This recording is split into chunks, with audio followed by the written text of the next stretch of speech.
누가복음 19장 28절에서 36절까지 제가 봉독해 올립니다. 예수께서 이 말씀을 하시고 예루살렘을 향하여 앞서서 가시더라. 감람원이라는 산의 벳바게와 베다니에 가까이 왔을 때에 제자 중 둘을 보내시며 이르시되 너희 맞은편 마을로 가라. 그리로 들어가면 아직 아무 사람도 타보지 않은 나귀 새끼 매어 있는 것을 보리니 풀어 끌고 오노라. 만일 너가 너에게 어찌하여 풀으냐 묻거든 이렇게 말하되 주가 쓰시겠다 하라 하시매 보내심을 받은 자들이 가서 그 말씀하신 대로 만난지라. 나귀 새끼를 풀 때에 그 임자들이 이르되 어찌하여 나귀 새끼를 푸느냐 대답하되 주께서 쓰시겠다 하고 그것을 예수께로 끌고 와서 자기들의 겉옷을 나귀 새끼 위에 걸쳐놓고 예수를 태우니 가실 때에 저희가 자기의 겉옷을 길에 펴더라. 아멘. 우리가 서로 인사하는 시간을 가져보겠습니다. 주님의 이름으로 축복합니다. 주님의 이름으로 축복합니다. 주님의 이름으로 축복합니다. 주님의 이름으로 축복합니다. 우리 집사님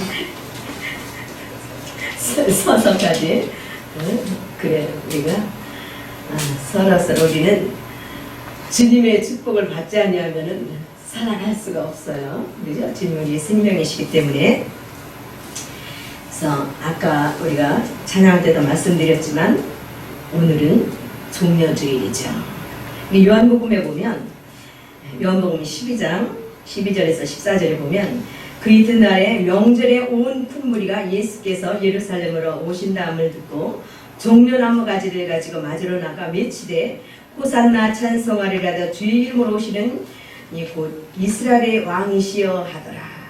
이렇게 요한복음에 말씀하고 있어요. 그러니까 이 사복음서에 이 요한복음만 이 종려나무 가지를 그 예수님이 나귀 새끼를 타고 예루살렘에 입성하실 때에 그 많은 무리들이 종려나무 가지를 꺾어서 흔들면서 호산나 호산나 우리를 구원하소서 이렇게 흔드는 그 말씀이 요한복음에만 나와 있습니다.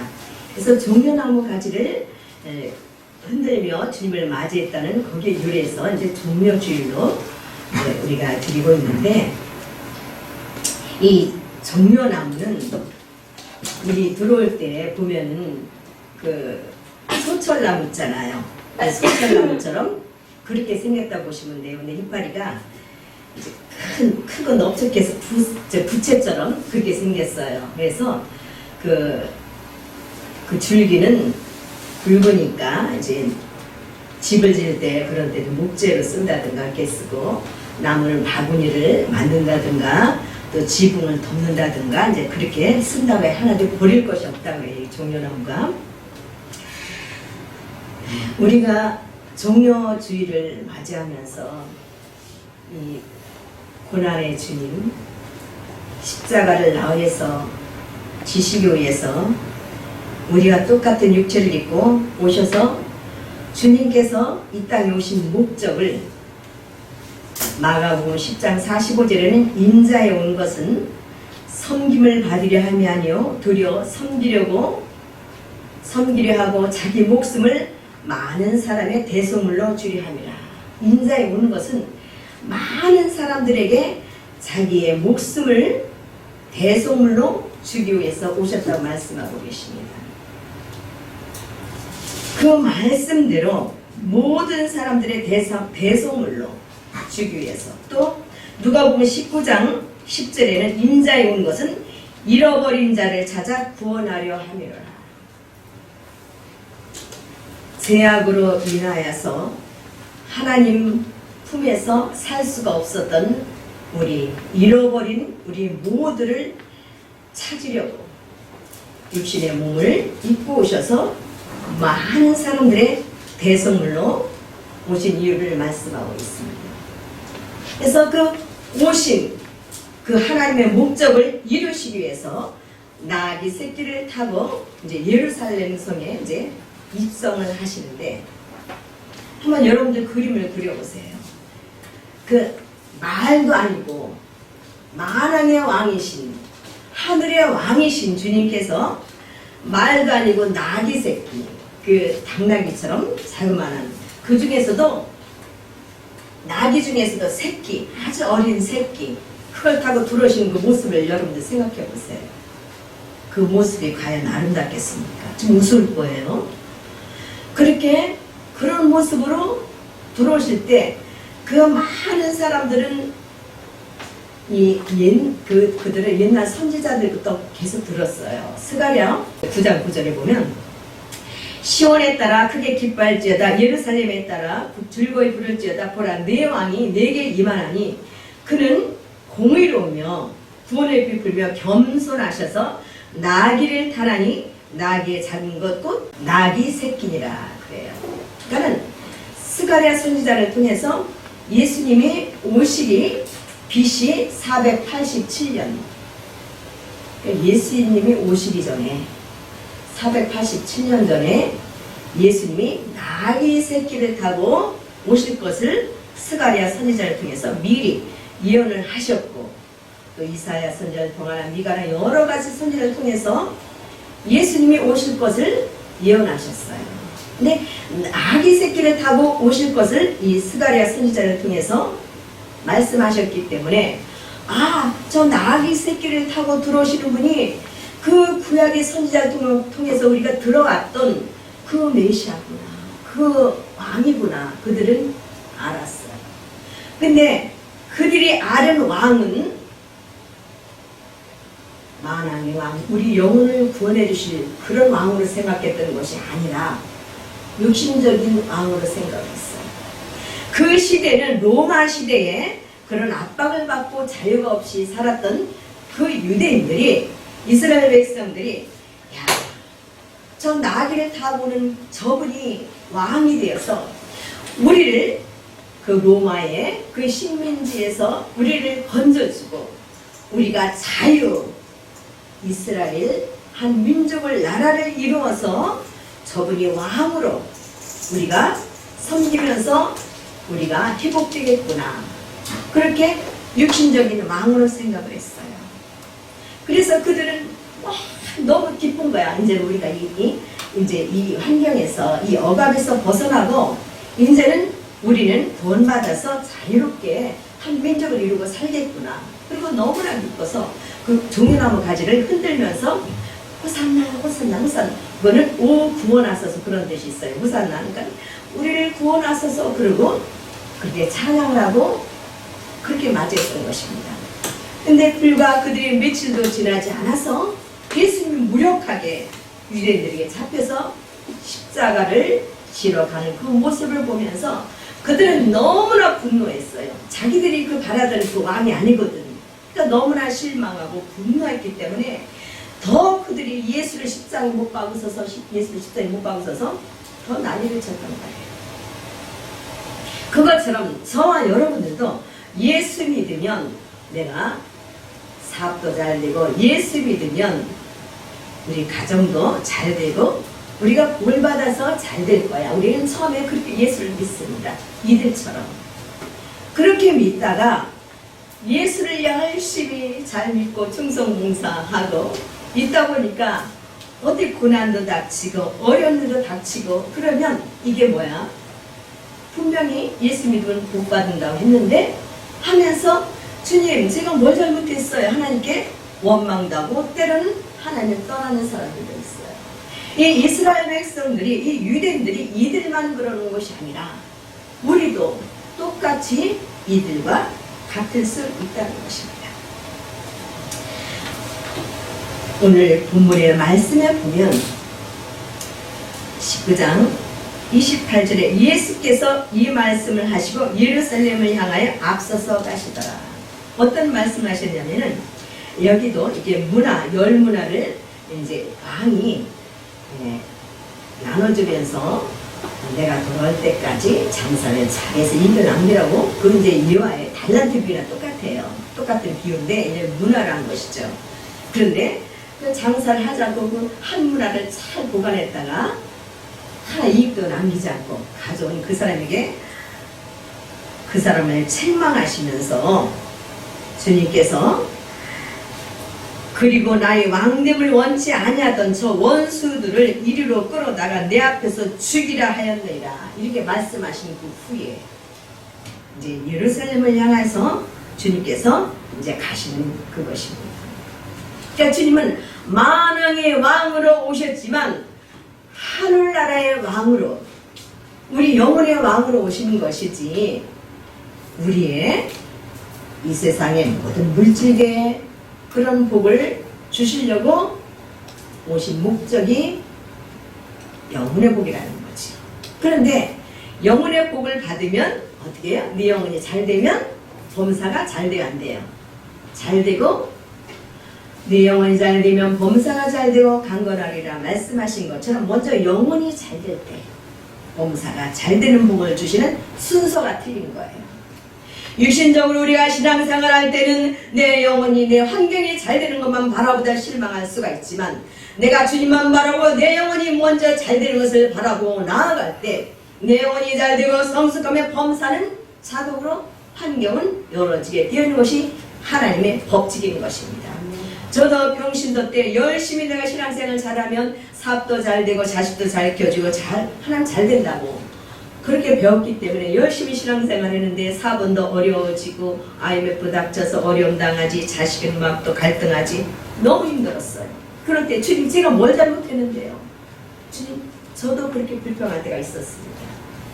그러면서 완전히 바다 훈련까지 받으면서 마지막 그 조금 남은 그래도 월세 보증금이 얼마나 하겠어요? 그거 하나님께서 그거 가져가시는데 좀 집을 보여주시는데 내가 이걸 꼭 잡고 있어. 난 이거 아니면 주고 갈 데가 없으니까. 그러니까 이 손을 하나님은 억지로 이렇게 하나님 펴갖고 그걸 가져가시더라고요. 그걸 보여주시더라고요. 그래서 그 다음부터는 하나님께서 나의 주인이 되어서 하나님께서 먹이시고 입히시고 하나님께서 인도하시는 그런 훈련을 하셨습니다. 그래서 너무 바다훈련부터 하나님께서 바다훈련까지 치셨기 때문에 그 과정 속에서 아주 전략하는 것을 몸에 뱄어요 저는. 그래서 진짜 돈 1,000원만 아낄 수 있다면 그냥 걸어가는 거야. 어디서 뭐 세일에 싼다면 그렇게 걸어가는 거야. 그래서 완전히 이 삶 가운데서 너무 어렵게 그 훈련을 받았기 때문에 전략하는 것이 아주 몸에 뱄어요. 그래서 하나님께서는 그렇게 훈련해서 그릇을 만들어서 하나님께서 이제 부어주셔서 하나님 뜻대로 물질과 하나님 뜻대로 나의 가진 것을 사용할 수 있도록 우리를 만들어 가십니다. 토기장이시기 때문에 하나님께서 하나님의 축복을 하나님의 복을 받을 만한 그릇을 만들어서 저희들에게 부어주시죠. 근데 저처럼 우리처럼 그렇게 바둑훈련을 다 그렇게 하시진 않아요. 그 사명에 따라서 또 그릇에 따라서 그렇게 또 하십니다. 그래서 이런 설교를 들으면 나도 그러면 어떡하지? 또 그렇게 생각하시는 분들도 있는데 또 다 그렇게 하시진 않아요. 그리고 또 개중에는 또 꼭 그런 훈련이 필요한 사람들은 이 말 또 하나님께서 하시기 때문에 그냥 그렇게 바닥 훈련까지 안 가셔도 그냥 순종하면 되는 거예요. 거기까지 안 내려가도 주님의 감동 주시면 그냥 순종하시면 거기까지도 안 가게도 하십니다.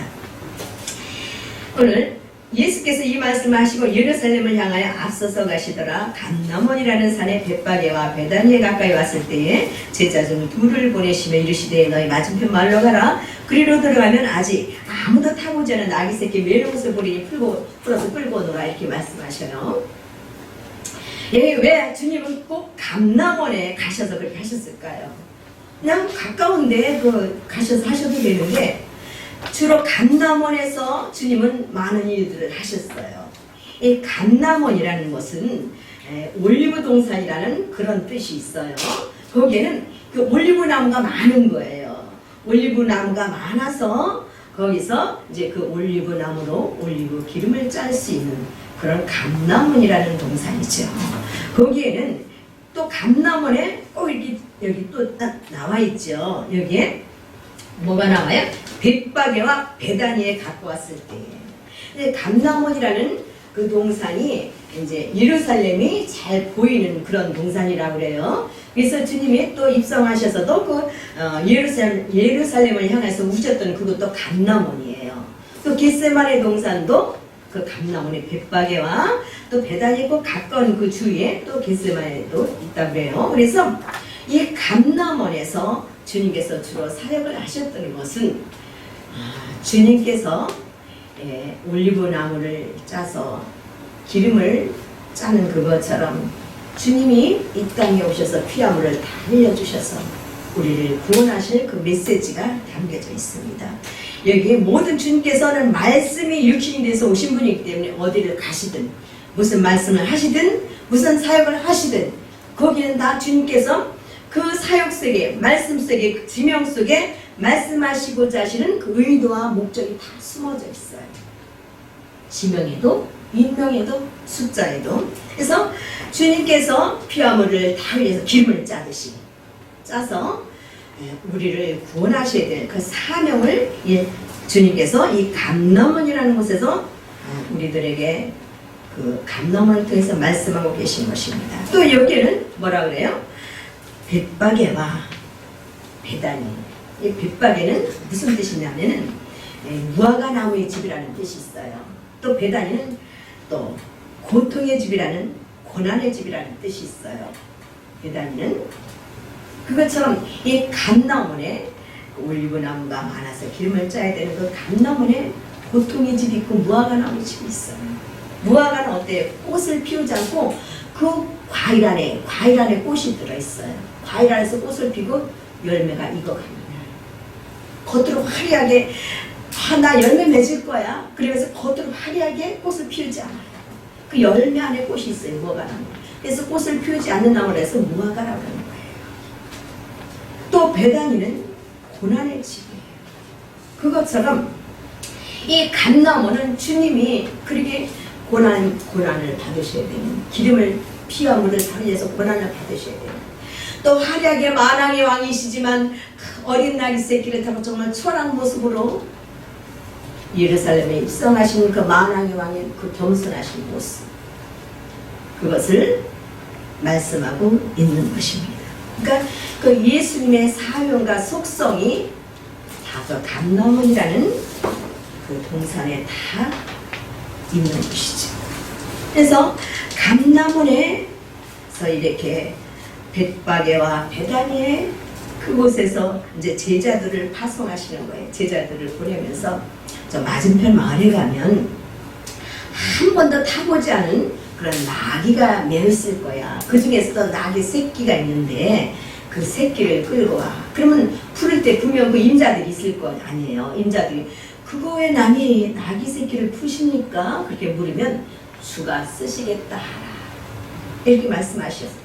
그래서 그 파송받은 그 제자들이 가서 보니까 정말 나귀 새끼가 매여 있는 거예요. 그걸 풀으니까 그 주인이 왜 풀으냐고 그러니까 주님이 말씀하신 대로 주가 쓰시겠다 하라.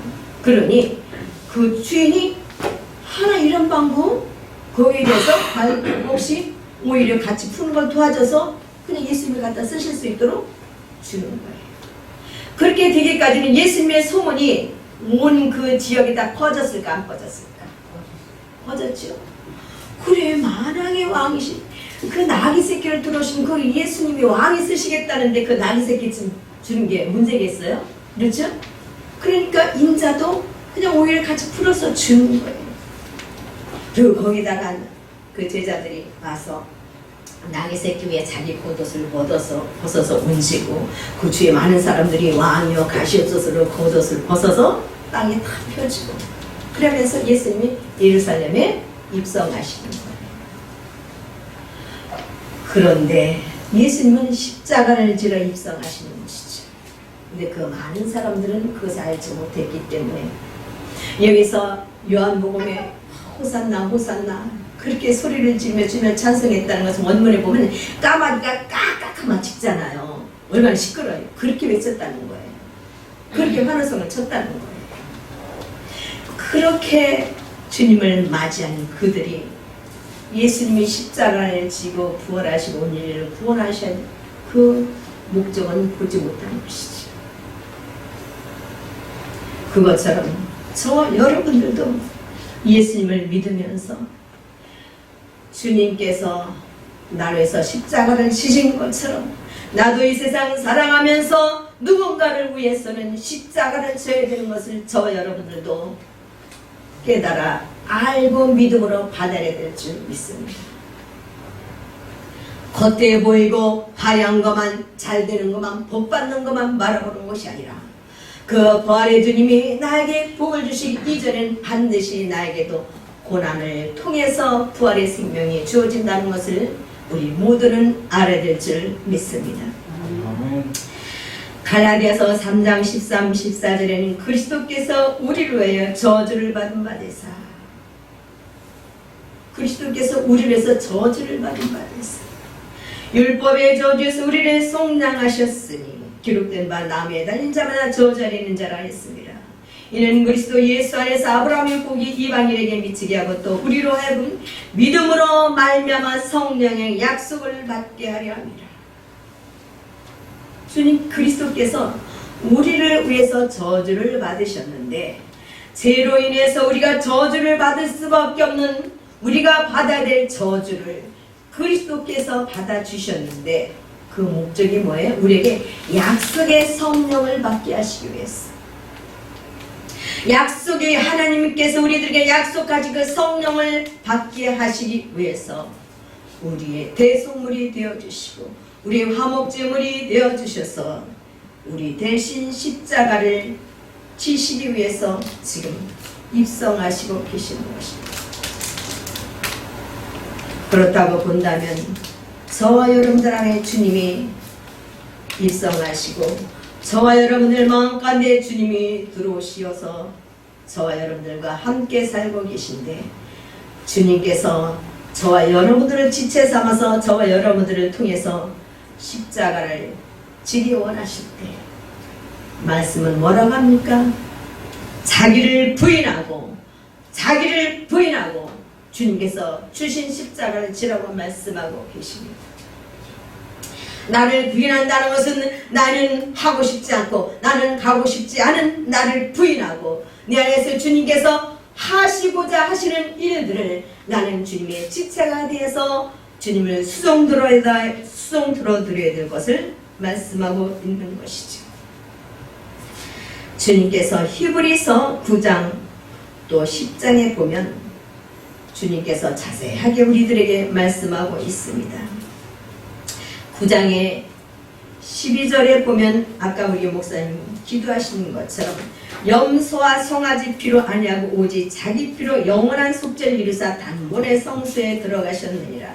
염소와 황소의 피와 암송아지 죄로 부정한 자에게 뿌려 육체를 정결케 거룩게 하거든 하물며 영원하신 성령으로 말미암아 흠없는 자기를 하나님께 드린 그리스도의 피가 어찌 너의 양심으로 죽은 행실에서 깨끗하게 하고 살아계신 하나님을 섬기지 못하겠느냐.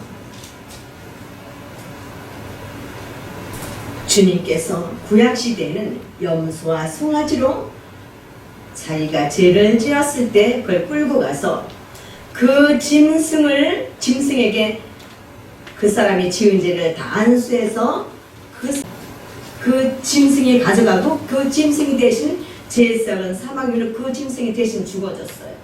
죽고 그 피를 받아서 뿌림을 받고 제사를 받았어요. 그것처럼 오늘 말씀에 보면 14절에 9장 14절에 하물며 영원하신 성령으로 말미암아 흠없는 자기를 하나님께 드린 그리스도의 피가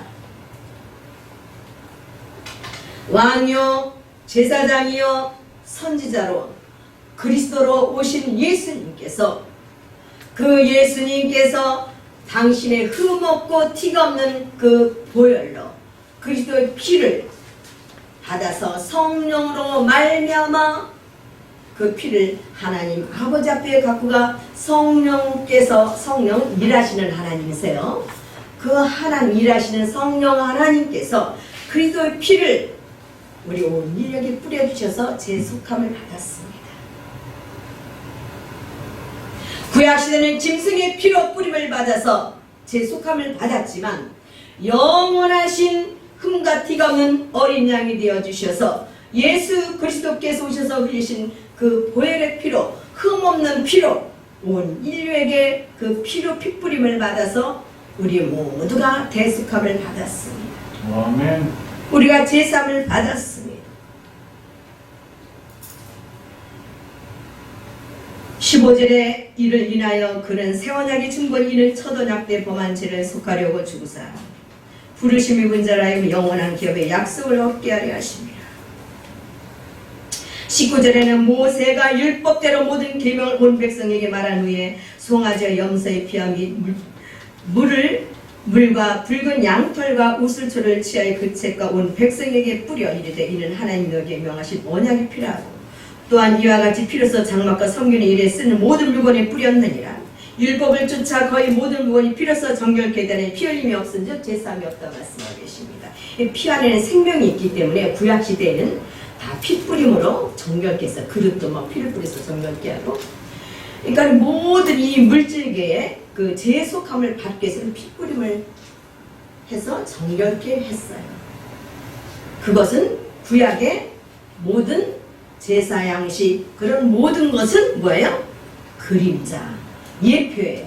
예수님이 오셔서 거룩한 보혈의 피를 흘려서 우리 온 인류를 피 뿌려 주심으로 인해서 대속해 주실 것을, 죄를 속해 주실 것을 이 구약의 모든 그 제사나 모든 그런 형식을 통해서 우리들에게 보여주신 것입니다. 그러므로 이제는 히브리서 10장에 보면 다시는 우리가 제사를 드릴 이유가 없다고 말씀하고 계십니다. 주님께서 우리들에게 영으로 이제는 두 번째 나타나셔서 10장 12절에 보면 오직 그리스도는 죄를 위하여 한 영원한 제사를 드리고 하나님 우편에 앉으사 영원한 제사를 드리시고 그러니까 화목제물이 되어주셔서 구약시대 그 짐승처럼 어린 양이 되어져서 짐승 대신 어린 양이 되어서 피와 물을 다 흘려주시고 구약시대는 그 짐승의 피로 뿌려서 제사감을 받았는데 그 예수님의 그 보혈의 피로 온 인류가 피풀을 받아서 이제 제사감을 다 받았어요. 그래서 주님께서 화목제물이 되어주신 거예요. 하나님과 우리 사이 막힌 담을 주님께서 다 헐어주시고 화목제물이 되어주셔서 저와 여러분들은 예수님의 그 보혈의 공로로 제사함을 받고 정결케 되고 거룩한 자가 된 것입니다. 아멘. 그래서 주님께서 10장 17절에는 또 저희 죄와 저희 불법을 내가 다시는 기억지 아니하리라. 이것은 사하셨은즉 다시 죄를 위하여 제사 드릴 것이 없느니라. 또 제사를 지내라 그랬어요. 제사 드릴 것이 없다고 그랬어요. 영원한 속죄, 영원한 속죄를 이루셨기 때문에 영원한 제사를 드려주셨기 때문에 다시는 우리가 이제 구약시대 마냥 짐승을 잡고 하는 그럴 필요가 없다는 거예요. 아멘. 그 한 번에 단번에 드리심으로 그리스도께서 단번에 드리심으로 제사가 다 끝나버렸어요. 하나님과 우리 사이에 막힌 그 죄담이 다 헐어져 버렸어요. 우리가 그 예수 피로 다 핏부림을 받아서 우리가 거룩한 자가 다 되었어요. 아멘. 우리가 그리스도의 단번에 드리심으로 인하여서 우리가 거룩한 자가 다 되었음을 말씀하고 있습니다.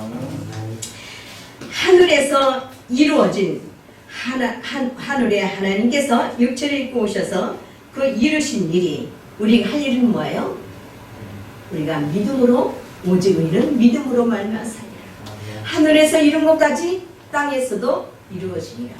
다 주님께서 이루었다 하시는 그 말씀처럼 다 이루신 화목제물이 되어주시고 구약시대의 그 짐승의 피가 대신돼서 어린 양이 되셔서 주님께서 대신 우리에게 피와 물을 날려주시고 성령으로 말미암아 그 피를 받고 아버지 앞에 갖고 나가 그 핏부림을 받아서 온 인류가 그 보혈의 피로 핏부림을 받아서 다 제사함을 받고 제담이 헐어지고 거룩한 자가 되고 주님의 의령과 거룩함이 우리에게 된 것을 우리는 믿음으로 받아들여요.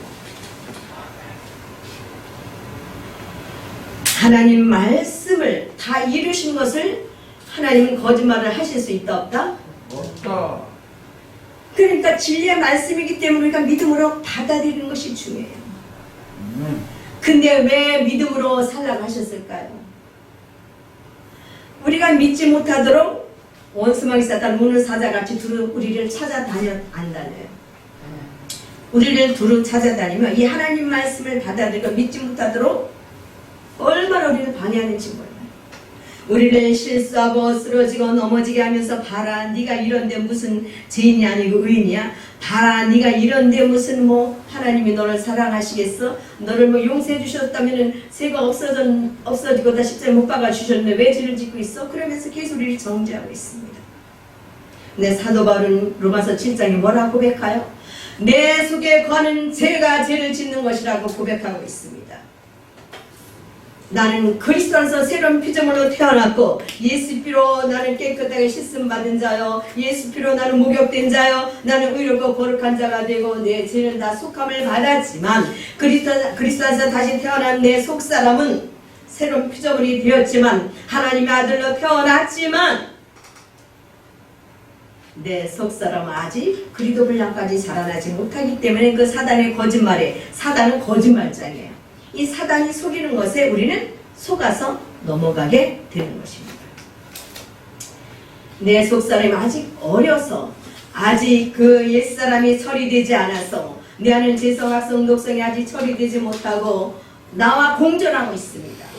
다시 태어난 내 영적으로 내 속사람과 아직 이 처리되지 않은 이 겉사람이 공존하고 있어요. 죄가 공존하고 있어요.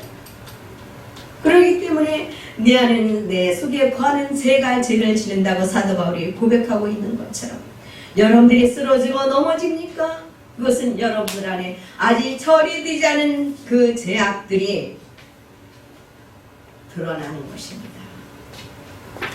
그것을 드러날 때 하나님께서 나에게 어떤 사건을 통해서 내 안에 믿음이 드러나게 하실 때, 어떤 사건을 통해서 내 안에 욕심이 드러나게 하실 때 주님께서는 그 드러나는 것을 갖고 오라고 말씀하고 계시는 것입니다. 그 드러난 것을 처리해 주시려고 갖고 오라고 말씀하고 계시는 것입니다. 처리해 주시고 우리를 거룩하게 주님께서 빚으시기 위해서 말씀하고 계시는 것입니다. 내 안에 어둠이 드러날 때 그것을 여러분들은 그냥 묵가지 마시고 그것을 반드시 갖고 주님 앞에 갖고 나가시기를 바랍니다. 아멘. 우리는 그리스도의 피로 우리는 구원함을 받았습니다. 우리는 그 은혜에 우리는 보좌 앞에 담대하게 우리는 나가야 될 줄 믿습니다. 그럴 때 요한일서 1장 9절 말씀처럼 자백할 때 우리를 불의에서 건져주신다고 말씀하고 계십니다. 시인해야 돼요. 내 안에 처리되는 죄악이 나올 때 그 주님 앞에 갖고 나서 주님 내가 이랬습니다. 내가 잘못했습니다. 시인하시기 바랍니다. 그렇게 시인할 때 주님께서 나에게 깨닫게 하시고 내가 그 죄의 길로 다시 가지 않도록 나를 불의에서 건져주시고 나를 날마다 거룩하게 하늘에서 이룬 것이 땅에서도 이루는 것입니다. 그것이 우리가 떨림으로 구원에 이루는 것입니다. 땅에서 이루는 것은 내 그 하나님께서 그 죄를 헐어주신 것을 주님께서 드러나게 하실 때 십자가에서 이미 다 처리해 주셨기 때문에 우리가 담대하게 주님 앞에 그걸 갖고 나갈 수 있는 것입니다. 아멘. 주님 앞에 갖고 나가서 주님 앞에 드릴 때 자백하는 것이 드리는 것입니다. 그럴 때 우리를 거룩한 자로, 우리를 정결한 자로 우리를 빚어가시고 우리 생각과 마음을 말씀으로 바꿔주시고 우리가 주님의 생명으로 채워지게 되는 것입니다. 우리가 주님의 생명으로 채워지는 만큼 내 속사람이 자라게 되는 것입니다. 갈라디아서 3장 26, 27절에 너희가 다 믿음으로 말미암아 그리스도 예수 안에서 하나님의 아들이 되었으니 누구든 이 그리스도와 합하여 세례를 받은 자는 그리스도로 옷 입었느니라 말씀하고 있습니다. 예수 그리스도 안에서 예수님은 그리스도세요. 그리스도가 비밀이고 그리스도를 여러분들이 분명하게 알아야 돼요. 예수님은 그리스도세요. 예수 그리스도 안에서 예수 그리스도 안에서 너희가 다 하나님의 아들이 되었다고 말씀하고 있습니다. 여러분들 그렇게 생각하시면 돼요. 분명히 여기 문화나 달란트 비유도 심는 대로 거두는 것입니다. 이 세상에서 여러분들 물질을 심고 충성을 심고 봉사를 시켜 섬김을 다 심는 것입니다. 그때 그것을 하나님께서 농사져 주셔서 30배, 60배, 100배 결실을 맺게 하시는 것입니다. 심지 않고 그냥 열매를 거두려고 하는 건 도둑놈이잖아요. 그렇죠? 그것처럼 주님도 그 법칙에 의해서 하나님의 아들 예수님이 이 땅에 심으시고 예수 그리스도 안에서 하나님의 아들들을 출산하시고 거두신 것입니다. 아멘? 아멘. 그래서 예수님이 하나님의 아들이시라는 것을 믿어야 돼요. 하나님 품속에서 독생하신 예수 그리스도 하나님의 아들이시라는 것을 믿을 때 하나님의 아들이 하나님의 씨앗이 하나님의 아들이 육체를 입고 이 땅에 오셔서 땅에 심어지신 것입니다. 이 물질계 영이신 하나님이 물질계에 심어지신 것입니다.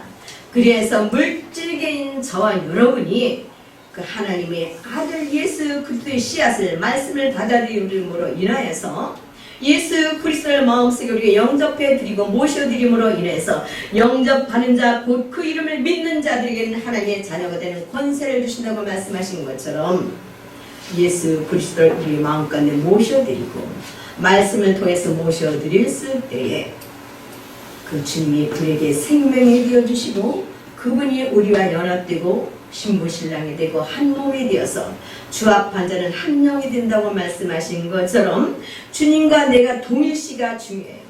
이것이 너무나 중요합니다. 주님 십자가에 못 박혀 돌아가실 때 주님만 돌아가신 것이 아니라 나도 죽었다 동일시. 아멘? 주님이 장사 지낼 때 나도 같이 장사 지내졌어요. 동일시. 주님 부활하실 때 주님 안에서 나도 같이 부활했어요. 동일시가 너무나 중요합니다. 그래서 베드로전서에 뭐라 그래요? 그리스도께서 부활하심으로 말미암아 거듭나게 해서 산 소망 있게 하셨다고 말씀하고 계십니다. 예수 그리스도 안에 있는 우리 모두는 그리스도께서 부활하실 때 주님과 함께 부활했습니다. 아멘. 주님 안에서 함께 부활하서 예배소서 2장의 머리에 그리스도 함께 살리시고 그리스도 함께 하나님 우편에 앉히셨다고 말씀하고 있습니다. 그리스도와 함께 우리는 하나님 우편에 앉은 자인 것입니다. 2장 6절에 예배소서 2장 6절에는 또 함께 일으키사 그리스도 예수 안에서 함께 하늘에 앉히시니 아멘. 함께 앉히시니 히브리서 10장 12절에 오직 그리스도는 죄를 위해 한 영원한 제사를 드리시고 하나님 우편에 앉으사 아멘. 아멘. 영원한 제사를 분명히 그리스도께서 드리셨다고 말씀하고 계시잖아요. 아멘. 당신이 제물이 되어주셔서 영원한 제사를 화목제물에 대해서 드리셨어요. 화목제물에 되어서 영원한 제사를 드리시고 하나님 우편에 앉으셨어요. 그래서 우리도 그리스도가 하나님 우편에 앉으실 때 그리스도 안에서 우리도 하나님 우편에 함께 앉은 자가 된 것입니다. 그래서 우리 시민권은 어디에 있어요? 하늘에 있어요. 우리는 그의 만드신 바라 예배소서 2장 10절에 말씀하고 있습니다. 우리는 하늘에 속한 자가 된 것입니다. 그래서 예배소 2장 8절 9절에 뭐라 해요? 너희가 그 은혜를 인하여 믿음으로 말미암아 구원을 얻었나니 너희에게서 난 것이 아니라 하나님의 선물이라 행위에서 난 것이 아니니 누구든지 사랑치 못하게 하려 합니다. 아멘. 아멘. 오직 예수 그리스도의 은혜로 저와 여러분들이 구원받은 것입니다. 아멘. 아멘. 아멘. 100% 저와 여러분들이 뭐 조금 잘해서 요만큼 1%라도 여러분들이 속어 섞이지 않았어요. 그 은혜로 인하여 말미암아 그 은혜를 통하여 구원을 받았나니 이것이 너희에게서 나는 것이 아니요 하나님의 선물이라 행위에서 나는 것이 아니 이는 누구든지 자랑치 못하게 하려 합니다. 아멘. 여러분들의 속으로 여러분들의 행함으로 구원을 받는다면 구원받을 자가 하나도 없습니다. 우리는 선물로 구원받고 그분의 은혜를 믿음으로 받아들여요. 그래서 우리가 구원받는 오직 믿음으로 말미암아 구원을 받게 되는 것입니다. 너희가 마음으로 믿어 의에 이르고 입으로 신하여 구원에 이르느니라 말씀하고 있습니다. 마음으로 믿는 것이 중요해요. 이 생각으로 머릿속에 믿는 것이 아니라 그 생각과 마음이 마음으로 내려야 돼. 마음으로 믿어서 구원에 이른다고 말씀하고 있습니다. 그럴 때 주님의 마음이 되어서 우리가 주님의 생명으로 살아가게 됩니다. 오늘 우리가 본문을 볼 때에 이 나귀 새끼, 아무도 타보지 못한 나귀 새끼를 끌어오라고 했어요. 예수님이 십자가에서 죽고 부활하셔서 우리가 그 주님 부활하실 때 부활해서 부활에 동참해서 우리가 그때 새 사람이 새로운 피조물이 될 때 그때 주님이 우리에게 오실 수가 있는 것이지, 그때 오셔서 우리에게 생명이 되어질 수가 있는 것이 돌아가시기 전이기 때문에 주님께서 아무도 타보지 않은 그 나귀 새끼를 끌고 오라는 것은 아무도 타보지 않은 나귀 새끼를 타야 되는 주님을 이 사건을 통해서 말씀하고 계시는 것입니다. 이 스가랴의 이 혀가 잘한다. 스가랴에 보면 이 9장 9절에 그 나귀 새끼가 히브리어로 보면 벤이라는 아들이라는 단어예요. 그래서 하나님의 아들이 그 당시 예수님이 하나님의 아들은 예수님밖에 없잖아요. 죽고 부활하실 때 그리스도 안에서 같이 부활에 동참한 자들, 거듭난 자가 하나님의 아들이 되는 건데, 그래서 나는 너희들을 이제 십자가에서 죽고 부활함으로 인해서 내 안에서 너희들이 하나님의 아들도 다 태어나서 내가 너희들 안에 와갖고 아들의 생명이 내가 너희들에게 와서 너희들에게 생명이 되어주고 너희들과 함께 살 거야. 이거를 이 어린 나귀 새끼를 타고 들어가시는 그 모습을 통해서 말씀을 하고 계시는 것입니다.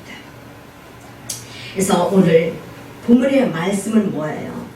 주가 쓰시는 자가 되자. 주가 쓰시는 자가 되자. 그러니까 주가 쓰시는 자가 되기 위해서는 주님께서 나에게 어떤 은혜를 베풀어 주셨는지를 분명하게 알아야 돼요.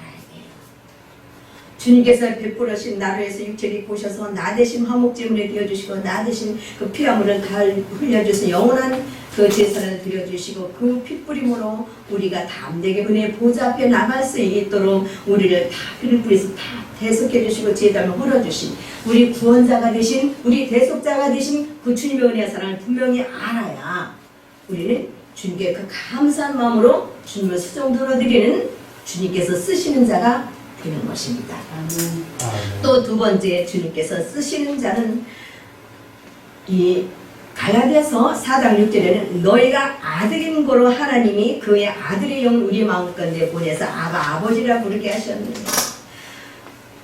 우리가 하나님의 아들인 것을 분명히 알아야 돼요. 아멘? 아멘. 이게 신분이 흔들리면 안 돼요. 나는 하나님의 아들이구나. 그걸 분명히 알아야 담대하게 세상을 이기고 죄악을 이길 수가 있게 됩니다.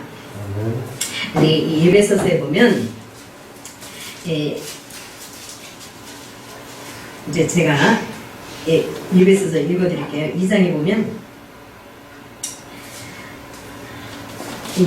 한 성령으로, 그러니까 이 분명하게 나와 있어요. 2장에 보면 14절에 그는 우리의 화평이신지라 화목제물에 되어주셨죠. 둘로 하나를 만드사 중간에 막힌 그 제단을 허시고 15절에는 원수된 것도 의문에 속한 계명의 율법을 자기 육체를 폐하셨으니 이는 둘로 자기의 안에서 한 세 사람을 지어 화평하게 하시고 자기의 안에서, 그러니까 이 둘이 나오죠. 이 둘로 자기의 안에서 예수 그리스도의 그 하나님의 의 안에서 한 세 사람을 지어 화평하게 하시고 또 십자가로 이 둘을 한 몸으로 하나님과 화목하게 하려 함이라. 또 둘이 18절에 보면요. 이는 서로 말미암아 우리 둘이 한 성령 안에서 아버지께 나아감을 얻게 하려 하시면, 여기 우리 둘이 나와요. 주님께서 우리 안에 오셔서 생명이 되어주실 것을 말씀하고 있습니다. 반드시 하나님의 아들의 생명은 예수 그리스도세요. 아멘.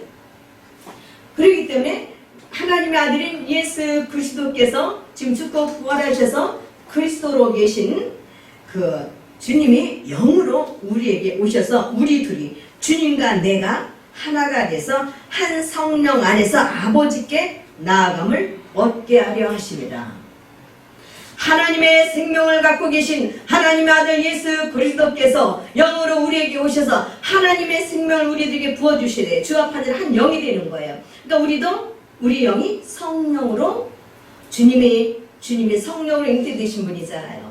그러니까 주님의 영, 그리스도의 영, 예수의 영, 성령님이 우리의 영과 하나가 돼서 합해서 한 영이 되는 거예요. 그리스도 영이 되는 거예요. 영은 물질계가 아니기 때문에 시공간이 필요가 없습니다. 그래서 주님이 나에게 오셔서 연합돼서 주님과 내가 한 영이 되는 거예요. 한 영이 되어서 우리 영이, 우리 생명이 살려주는 영으로 바뀌는 거예요. 아멘? 아멘. 이 말씀이 여러분들이 정말 이해가 갔으면 좋겠어요. 저는요, 이 말씀을 여러분들은 듣기는 쉽죠. 얼마나 이 말씀 묵상하고 되시고 주님께 물어보고 준비하는지 몰라요. 여러분들이 정말 이 작은 교회에서 이런 말씀을 들으니까 아무것도 아닌 것도 될지 모르지만 이 말씀 정말 깊이 있는 말씀이에요. 생명의 말씀이에요. 이 말씀을 저는 얼마나 묵상하고 되시는지 몰라요. 그래서 주님께서 가르치시고 깨닫게 하신 말씀들을 전하는 것입니다. 여러분들이 복인 줄 아셔야 돼요.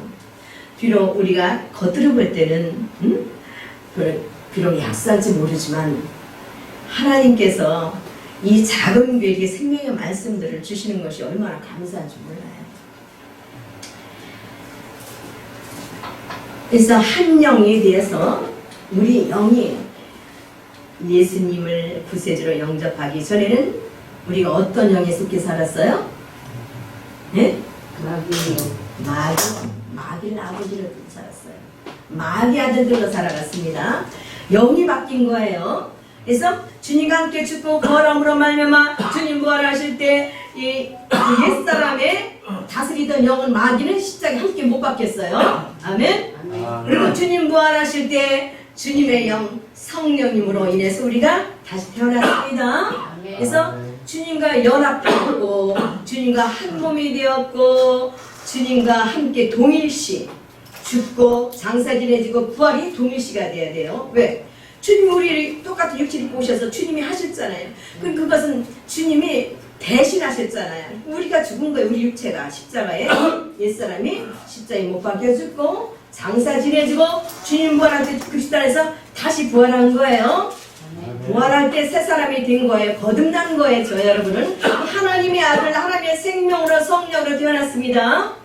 아멘.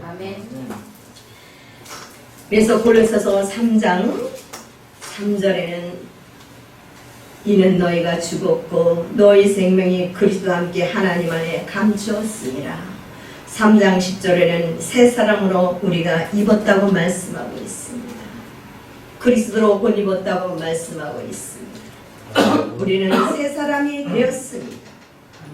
주님과 함께 우리는 주님이 우리의 생명이기 때문에 내가 길이요 진리요 생명이라고 말씀하신 것처럼 그리스도께서 우리에게 생명이 되어주셔서 우리가 주님과 함께 한 몸이 되어져서 우리는 주님의 지체로 이 세상을 살아가는 것입니다. 하나님의 생명이신 그리스도께서 우리 안에 들어오셔서 우리를 주님의 몸으로 주님의 당신의 아버지 지체로 삼아주셔서 우리를 통해서 주님께서 일하시는 것입니다. 그래서 주가 쓰시는 자는 무엇이요? 주님을 우리 마음 가운데 모시고 주님의 도구로 우리 집사님들 내가 주님 심부름했어요. 그러는 것처럼 나의 왕이신 주님이시여 말씀만 하시옵소서. 나는 주의 종입니다.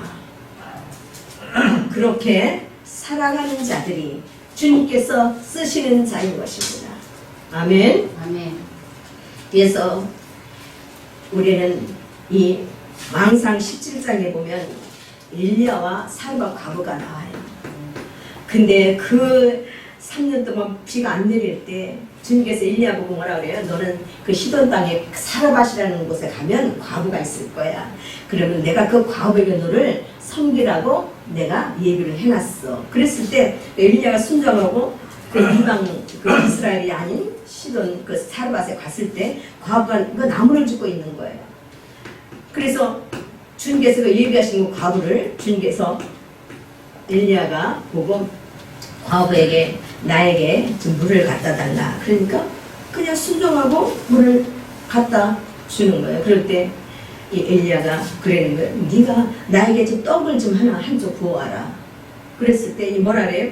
나는 이 떡도 없고 지금 이 가루 이 단지 그 항아리 안에 그 바닥에 깔려있는 그 한 줌의 그 밀가루밖에 없고 기름병도 바닥에 달랑달랑해서 한 번 구울 것밖에 없습니다. 그래서 나는 이 나무를 줍는 것은 내 아들과 이 떡을 한 번 더 먹고 죽으려고 이 나무를 줍는 것입니다. 이 사르밧가고 그럴 때 엘리야가 뭐라 그래? 넌 아무것도 염려하지 말고 그 떡을 구워서 나에게 먼저 나를 섬겨라. 응? 그리고 그 다음에 네 아들과 너를 위해서 떡을 구우라. 그러면 하나님께서 이 가뭄이 다 지나가기까지 그 항아리에 가루가 마르지 않고 그 기름병에 기름이 마르지 않게 하실 것이다. 그랬을 때 그 말만 듣고 노래 하나도 보여 안 보여요? 바보가 하나도 안 보이잖아요. 안 보이지만 믿음으로 받아들였어요. 믿음으로 받아들이고 그 가루와 마지막 남은 가루와 마지막 남은 기름으로 떡을 구워서 엘리야를 공개했습니다. 그럴 때 하나님께서 그 가뭄이 3년이 다 지나가기까지 그 항아리에 가루가 떨어지질 않고 기름이 떨어지질 않아서 엘리야 그 과부 집에 같이 거하면서 그 과부가 늘 그 지어주는 떡을 먹고 배고프지 않게 그렇게 살아갔다는 말씀이 나옵니다. 그것처럼 눈에 보이지 않아도 하나님께서 말씀하시면 순종할 때 하나님께서는 책임을 지십니다. 그런 때는 믿음이 요구되는 거예요. 그게 사르밧가부처럼 그런 자를 하나님이 쓰시는 것입니다. 저와 여러분이 이제 다음 주는 부활주일이에요. 우리가 저 부활의 주님을 맞이하셔서 그 부활하신 그 주님, 그 영으로 계신 주님을 그리스도 영을 우리 마음가운데 모셔드리고 늘 주님과 함께 살아가시면서 우리 안에 생명이 되어주시는 그 주님께서 늘 우리들에게 깨닫고 감동 주시고 말씀하시는 대로 순종해서 주님을 수종도로 드리고 주님의 지체로 주님께서 마음껏 쓰시기에 합당한 저와 여러분들이 다 되시기를 주님의 이름으로 축복합니다. 아멘. 기도하겠습니다.